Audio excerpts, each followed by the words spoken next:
stories on what it means to be a man and also what it has the potential to mean if we approached manhood a little differently. Because it's so personal, it forces me to brush up against the codependent part of me that wants everyone to like me and accept me and think what I have to say is profound and interesting and all the other words of affirmation that'll come in one ear and go out the other because no matter how much I'm applauded, I'll struggle to really believe it.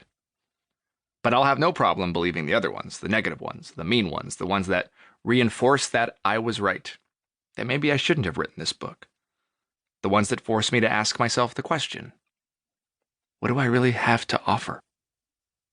I've learned through therapy that I question my worth because underneath the question is a statement, a belief that for some reason has been held, formed, brainwashed, projected onto me, and socially reinforced in me every day of my life for as long as I can remember.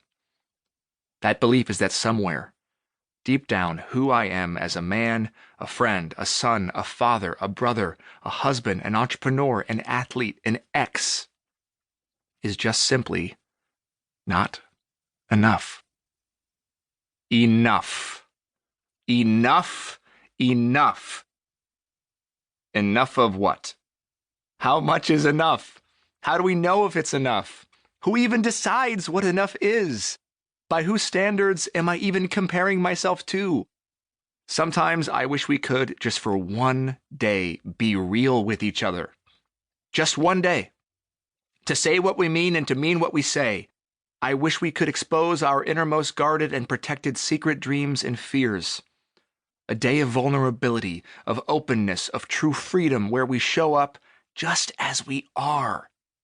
Beautiful, complicated, messed up, and perfectly imperfect, and watch as our biggest weaknesses become our greatest strengths. A day where not just the people, but all the leaders in the nations on earth do the same.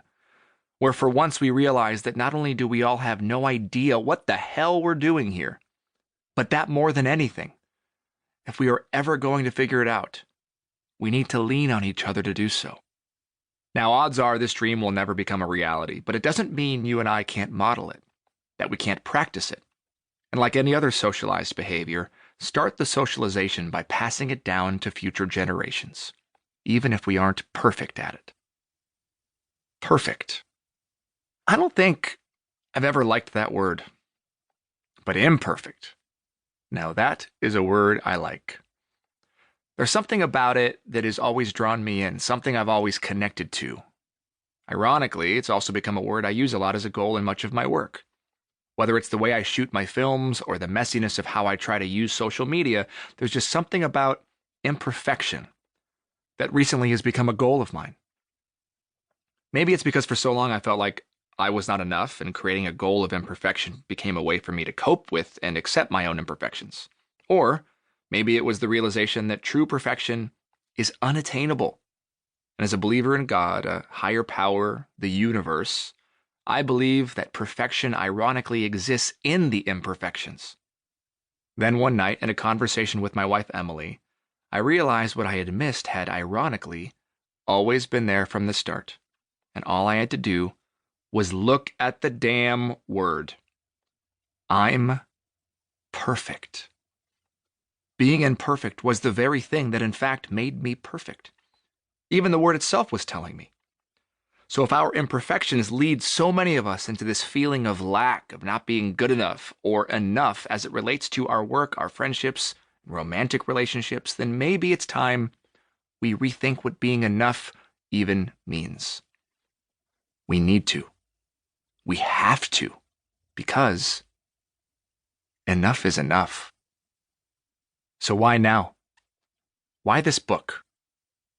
Well, because I need this book. Badly.